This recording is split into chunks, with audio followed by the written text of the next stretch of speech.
Hello अस्सलाम वालेकुम everyone, कैसे हैं आप सब लोग। मैं बिल्कुल ठीक हूँ अल्हम्दुलिल्लाह। Starting this long due vlog और आज हम करने वाले हैं बहुत सारे काम एक साथ, जिसमें सबसे पहली जो प्रायोरिटी पर है वो है जी शिफ्टिंग कर रहे हैं, तो पैकिंग करनी है बहुत सारी और सर पर बहुत ज़्यादा प्रेशर है, स्ट्रेस है। तो मैं अब ये कर रही हूँ कि मैं काफ़ी सारी जो चीज़ें हैं ना वो साइमल्टेनियसली बना लेती हूँ, क्योंकि मुझे नहीं पता होता कि फिर मैं जब पैकिंग में लग जाती हूँ तो फिर मुझे कितना टाइम लगेगा उसमें। तो स्पेशली बच्चों वाले घरों में यही होता है कि अगर आप भी इसी फेज़ में हैं तो आई विल सजेस्ट यू ये सब चीज़ें शेयर करूँगी कि अगर आप मूव कर रहे हैं और स्पेशली बच्चों के साथ, तो आप किस तरह से चीज़ों को स्मूथली लेके चल सकते हैं ताकि आपके लिए भी कन्वीनियंट रहे और चीज़ें जो हैं वो बच्चों के लिहाज से भी डिस्टर्ब ना हो। तो अभी मैं साथ साथ जो है वो दाल बना रही थी। मेरी क्विक जो है वो मील है, जब मुझे कुछ समझ नहीं आता तो फिर मैं मूंग की दाल बना लेती हूँ और बहुत यमी बनती है। आई थिंक ये सब घरों में बनती होगी। और अगर मूड हो तो साथ बॉइल्ड राइस बना लेती हूँ, अदरवाइज़ सिंपल दाल जो है वो तड़के वाली अमेजिंग बनती है। तो ये सब कुछ बस मैंने इसमें ऐड कर दिया है और अब इसको मैं 10 से 15 मिनट के लिए कुकर को ऑन कर दूँगी और उसके बाद हम लगाएंगे एक क्विक सा तड़का। अगर आपके पास बनाने के लिए ऑप्शंस ख़त्म हो जाएं या फिर आप जल्दी में कुछ बनाना चाह रहे हो तो ये बहुत अच्छी ऑप्शन है। साथ राइस का कॉम्बिनेशन बहुत अच्छा लगता है। बच्चों के लिए आप साथ में ज़ीरा राइस बना सकते हैं और मैं तो उसी ज़ीरा राइस के साथ ही दाल को भी यूज़ करती हूँ, तो वो भी बहुत अच्छे लगते हैं। वो भी किसी दिन आपके साथ शेयर करूँगी। तो हैंस मतलब ये है कि आपने परफेक्शनिस्ट नहीं होना। मेरे चैनल का मतलब ही यही है सब चीज़ें शेयर करने का कि आपने इसको अनफिल्टर्ड होकर देखना है और मैं भी आपके साथ चीज़ों को अनफिल्टर्ड लेकर चलूँगी। तो हैंस यहाँ पे मैं सब चीज़ें इंग्रेडिएंट्स ऐड कर रही हूँ। आई होप कि आपको सब चीज़ें समझ आ रही होंगी। वैसे मैंने बैकअप में जो है, अगर मेरे पास टाइम ना हो तो मैंने जिंजर गार्लिक का रेडी टू यूज़ पेस्ट भी रखा होता है। मैं बिल्कुल भी इन चीज़ों पर बिलीव नहीं करती कि जी फ्रेश बनाओ फ्रेश पीसो। ठीक है, आपने अपनी कन्वीनियंस के लिहाज से चलना होता है। एक इंसान जिसके ऊपर घर की बेतहाशा जिम्मेदारियाँ होती हैं तो उसके पास बैकअप में चीज़ें होनी चाहिए जो उसकी लाइफ को ईजी बनाएं। तो मैंने जब इस चीज़ फार्मूला को फॉलो करना शुरू किया ना, तो मेरी अपनी ज़िंदगी तो ईजी हुई है। उसके अलावा मेरे मूड स्विंग्स बहुत बेहतर हो गए हैं और मेरे आसपास वालों की ज़िंदगी भी बहुत आसान हो गई है। सो अपनी और अपने आसपास वालों की ज़िंदगी आसान बनाएं, मुश्किल ना बनाएं। एनी हाउ, तो यहाँ पर जी हम ढेर सारा इसमें पानी ऐड करेंगे ताकि जो है वो अच्छे से एक स्मूथ सी टेक्सचर्ड सी लेंटिल सूप टाइप जो है ना हमारी एक दाल तैयार हो जाए। आप चाहें तो इसको बाद में फ्रीज़ भी कर सकते हैं और जिस दिन आपका सूप का मूड हो तो आप इसको लेकर थोड़ा सा डाइल्यूट करके तो एज अ सूप भी यूज़ कर सकते हैं, क्योंकि मूविंग और पैकिंग में टाइमिंग जो है वो आपकी बहुत मैटर करती है। और मैंने अपने एक्सपीरियंस से यही रियलाइज़ किया है कि अगर आप चीज़ों को प्लान करके चलें तो मेरे लिए वो हमेशा काम करती हैं। तो बजाय इसके कि उसको एंड पर छोड़ा जाए और फिर हैज़र्डली सब कुछ किया जाए तो पैनिक मोड क्रिएट हो जाता है। जस्ट एज आई सेड कि बच्चों के साथ आपकी लाइफ और आपकी रूटीन जो है वो शिफ्टिंग के दौरान डिस्टर्ब ना हो, तो फिर आपको बाकी कामों को तो साथ साथ लेके चलना ही पड़ता है। और यहाँ पर जो है मुझे होमवर्क करवाना था और मेरी बच्ची जिस स्कूल में जाती है तो वहाँ पे एक ये चीज़ बहुत अच्छी है कि वो लोग ऑलरेडी जो प्लानिंग करते हैं वो ऑलरेडी कर चुके होते हैं। तो मुझे पता होता है कि नेक्स्ट वीक में कौन सा काम होने वाला है। तो मैंने ये किया था कि मैंने काफ़ी सारा होमवर्क जो उसका नेक्स्ट होने वाला था वो मैंने ऑलरेडी उसको, because it was dated already on the notebooks, तो मैंने उसको साथ साथ ही वो कुछ हद तक करवा दिया था कि अगर मुझे उन दिनों में टाइम ना मिले तो मैं फिर साथ साथ जो है बच्चे का लॉस ना हो। और उसके बाद फिर क्लीनिंग भी चलती थी। ज़ाहिर है छोटे बच्चे ने खेलना है तो उसका वो सब कुछ भी साथ साथ चल रहा था और मेरा जो है ना एक अल्ट्रा क्लीनिंग मोड एक्टिव हुआ था। और मेरी कोशिश थी कि मैं शिफ्टिंग के दौरान जो है ना जितनी चीज़ें यहाँ से क्लीन अप कर लूँ वो बेहतर हैं। तो अब मैं यही कर रही थी कि जिस चीज़ पे मेरा हाथ डलता था मैं उसको डीप क्लीनिंग में शुरू हो जाती थी। और मुझे नहीं समझ आती कि सिर्फ 2 बच्चों के साथ जो है वो आपके इतने सारे बर्तन किस तरह हो जाते हैं। मेरा ख्याल है बच्चों का कसूर नहीं है, खुद भी तो खाना पीना होता है, लेकिन मुझे लगता है कि शायद मैं दिन में 3 से 4 दफ़ा बर्तन वॉश कर रही थी। क्योंकि मुझे जब भी मैं कुछ वॉश करने लगती थी तो मेरा ऑलरेडी सिंक जो है वो भरा हुआ होता था, क्योंकि मैं डीप क्लीनिंग भी कर रही थी और जो चीज़ें मुझे लगता था कि वॉश होने वाली है मैं वो भी सिंक में ऐड करती जाती थी। तो मेरा काफ़ी टाइम जो है ना वो किचन में इसी क्लीनिंग में ही गुजर रहा था। But any how it was therapeutic. मुझे थोड़ी सी पॉपुलर ओपिनियन है, मुझे बर्तन धोना बहुत अच्छा लगता है। I don't know, it's therapeutic for me और मैं एंजॉय करती हूँ। और ये यहाँ पर जो है वो मैं सेवइयाँ बना रही थी, तो बस जिस देगची में दूध पड़ा हुआ था वही मैंने चूल्हे पे चढ़ाई, क्योंकि मेरे पास अब मज़ीद एनर्जी नहीं थी कि मैं अलग से सॉस पैन लूँ या कोई और जो है ना वो बर्तन लेके उसमें एस्थेटिक वे में बनाऊँ। तो बस मेरी जितनी एनर्जी थी मैंने उसी लिहाज से दूध लेकर और उसमें फिर ये सेवइयाँ ऐड कर दी हैं। अच्छा, अगर इसकी रेसिपी अगर आप जानना चाहें तो वो बस सिंपल सा एक फार्मूला ये है कि आप 1 1 लीटर दूध में 1.5 कप जो छोटे चाय के कप्स होते हैं, जो पहले हम लोग घरों में यूज़ करते हैं, अभी भी करते हैं, तो वो वाले कप्स जो होते हैं ना, वो मेजरिंग कप आप ले लें। वो मेजरिंग कप का जो साइज़ होता है वो 1.5 कप आप उसमें ये करड़ सेवइयों का डालें तो ये परफेक्ट बनती हैं। और बनानी कैसे है कि जस्ट थोड़ा सा जैसे ही वो सिमर करने लगें तो आपने इसमें सेवइयाँ ऐड कर देनी है और साथ ही आपने चीनी ऐड कर देनी है। चीनी आप 1 किलो दूध में 1/2 से 1.25 कप जो है वो ऐड कर सकते हैं। और उसके बाद बस इसमें एक बॉयल आए तो आपने ढक्कन देकर इसको बंद कर देना है और फिर ये आहिस्ता आहिस्ता खुद ही फ्लफ़ अप होंगी, खुद ही स्वेल करेंगी और फूलेंगी जिसे कहेंगे। तो इसको बहुत ज़्यादा पकाना नहीं है, वरना फिर ये दूध जो है वो बिल्कुल ड्राई आउट हो जाएगा। थोड़ा सा आपने इसको रहने देना है क्योंकि वो पड़ी पड़ी जो है वो मज़ीद थिक हो जाएंगी। और बस मैं अपनी मामा के तरीके जो है वो फॉलो करती हूँ और जब वो काम करती हूँ तो फिर मुझे बहुत ज़्यादा याद आती हैं। और वो यही कि मैं आप मेरी वीडियोज़ में देखेंगे कि मुझे स्टील के बर्तन यूज़ करने में बिल्कुल कोई कबाहत महसूस नहीं होती। और ये जितनी भी कुछ प्लेट्स स्टील की हैं ये भी मुझे मेरी मामा ने शादी के बाद दोबारा से दी थी, जो उनके यूज़ में थी। तो बेसिकली ये वो बर्तन हैं जो वो खुद यूज़ करती हैं, तो मतलब अब मैं यूज़ करती हूँ तो मुझे एक बहुत अफेक्शन सी फील होती है। सबसे बड़ा बेनिफिट तो एक ये है कि एक नॉन कार्सिनोजेनिक प्रोडक्ट हम यूज़ कर रहे हैं और हमें पता है कि ये सेफ़ है एज़ कम्पेयर टू प्लास्टिक या एनी अदर मटेरियल। अब तो इवन के सेरामिक पर भी जो है वो फतवा लग चुका है कि वो भी सेफ़ नहीं है। अगर आप इसको बहुत सालों तक यूज़ करते हैं तो इट्स नॉट सेफ़, आपको कुछ अरसे के बाद जो है उन बर्तनों को डिस्कार्ड कर देना चाहिए।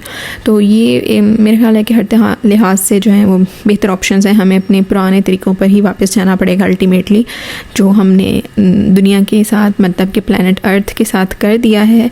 एनी हो coming back to the topic, अब मैं थोड़ा सा अपने लिए लेफ़्ट ओवर खाना जो था, फिर इस टाइम तक मुझे बहुत भूख लग चुकी थी, बच्चों को मैं पहले खिला चुकी थी और बस अब मैं उन्हें दोबारा से जो है वो सेवइयाँ ऑफ़र कर रही थी। तो ये लेफ़्ट ओवर लास्ट डे का मील था जो मैंने अपने लिए करी थी। और अब इसके बाद बस चाय पीनी है और 1-2 काम और हैं और वो करके तो फिर एक अच्छी सी नींद लेनी है ताकि कल से एक नए सिरे से कामों को शुरू किया जाए और ज़्यादा से ज़्यादा काम किए जाएँ दिन में इंशाल्लाह।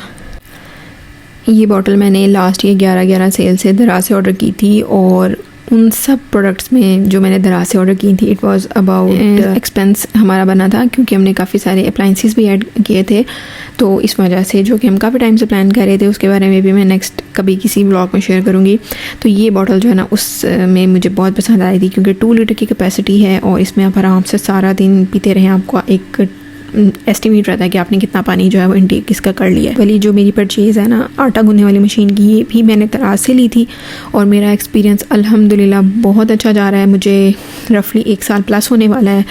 डे एंड नाइट ये मशीन यूज़ होती है। ऑब्वियसली डेली बेसिस पे हमने आटा गूंदना होता है और क्योंकि मुझे बैक एक का बहुत ज़्यादा प्रॉब्लम रहने लग गया था तो it was kind of a gift from my husband to me. मैं बहुत रिलक्टेंट थी क्योंकि मैं अवॉइड करती हूँ कि घर में कम से कम इलेक्ट्रॉनिक अप्लाइंसेस होने चाहिए क्योंकि जो पाकिस्तान में बिलिंग की सिचुएशन है आपके ऊपर एक एक्स्ट्रा कॉस्ट बिला वजह ऐड हो जाती है।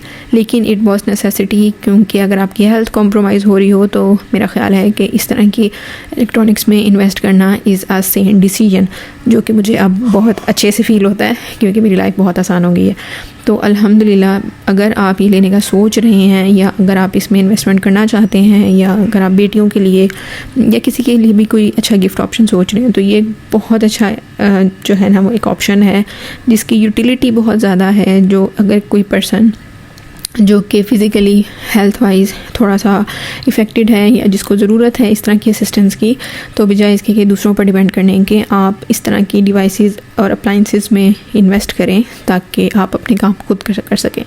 तो ये बहुत अच्छा है और अब इसकी डीप क्लीनिंग करनी है, थोड़ी सी मेंटेनेंस इसकी करते रहनी चाहिए। मुझे थोड़ा सा टाइम हो गया था क्योंकि मैं और कामों में बिज़ी थी, इस वजह से मैं इसको प्रॉपर्ली क्लीन नहीं कर सकी और आज इसकी थोड़ी सी डीप क्लीनिंग हो रही थी। मेरे पास जो मेरी जूसर ब्लेंडर मशीन का ब्रश था तो मैंने वो ही रखा हुआ है डिवाइसेस और अप्लाइंसेस वगैरह के क्लीन अप के लिए। तो मैं या आप कोई भी टूथब्रश भी यूज़ कर सकते हैं, no hard and fast rule. और ये स्प्रे जो है ये ग्रीस लिफ्टर है एस्टोनिश का, तो ये मैं स्टोव के लिए भी यूज़ कर लेती हूँ क्योंकि वहाँ पर जो बर्न्स के और दूध वगैरह या कुछ भी जल जाने के निशान होते हैं वो भी बहुत अच्छे से क्लीन हो जाते हैं। और अप्लाइंसेस पर भी अगर मुझे कोई ग्रीस वगैरह लगे तो मैं इसी से क्लीन अप कर लेती हूँ। और बस अब मैं साथ में आटा गूंदूँगी और इस का गूंदने का तरीका बस कुछ हार्ड एंड फास्ट नहीं है, आहिस्ता आहिस्ता आपको समझ आने लग जाती है, क्योंकि सबकी प्रेफरेंस मेरा ख्याल है कि आटा गूंदने के मामले में थोड़ी डिफरेंट होती है। कुछ लोगों को और तरह का पसंद होता है, कुछ लोगों को और तरह का पसंद होता है, और ऑब्वियसली एक मशीनरी में चीज़ों ने और तरह से काम करना होता है, हाथों की बात और होती है, वो नेचुरल है। तो अब आपने ये कंपैरिजन नहीं करना कि जी हाथ का गूंदा हुआ अच्छा है या मशीन का गूंदा हुआ अच्छा है। आपने बस देखना है कि ये आपका काम कर रही है तो ये बेहतरीन चीज़ है। जब आप यूज़ करना शुरू करेंगे ना तो आपको आहिस्ता आहिस्ता खुद ही समझ आ जाएगी। वैसे उन्होंने इसके साथ एक मेजरिंग कप भी दिया होता है, और आप ये कर सकते हैं कि थोड़ा थोड़ा पानी डाल के ऐड करें। फॉर एग्जांपल मैं एक बड़ा जो डिब्बा होता है आटे का, वो उसके लिए जो है वो 1 से 1.5 कप यूज़ करती हूँ। तो अगर आप इसकी डो की कंसिस्टेंसी जब आपको ये नज़र आने लगे कि इस फॉर्म में ट्रांसफ़र हो गई है, लम्प्स बनना शुरू हो गए हैं और डो जो है वो प्रॉपर डो की फॉर्म में आने लग गई है। वैसे मैं इसमें थोड़ा सा ऑयल भी ऐड करती हूँ, मुझे इसका ना फिर पेड़ा बनाते हुए बहुत अच्छा सा एक वो टेक्सचर फील होता है, और रोटियां और पराठे भी बहुत अच्छे बनते हैं। तो ये जो है वो इस टाइम बस यहाँ पे आके आपने ना इस पॉइंट पे, स्टेज पे जो है ना वो पानी को बहुत ड्रॉप वाइज ऐड करना है, ताकि आपसे ज़्यादा ना हो जाए। और बेहतर है कि अगर आप इसको 3 to 4 मिनट के काउंटर पर लगाएं शुरू में, और पानी को कम ऐड करें। फिर जब आहिस्ता आहिस्ता आप इसको यूज़ करना शुरू करेंगे तो आपको आइडिया हो जाएगा कि कितना पानी ऐड करना है।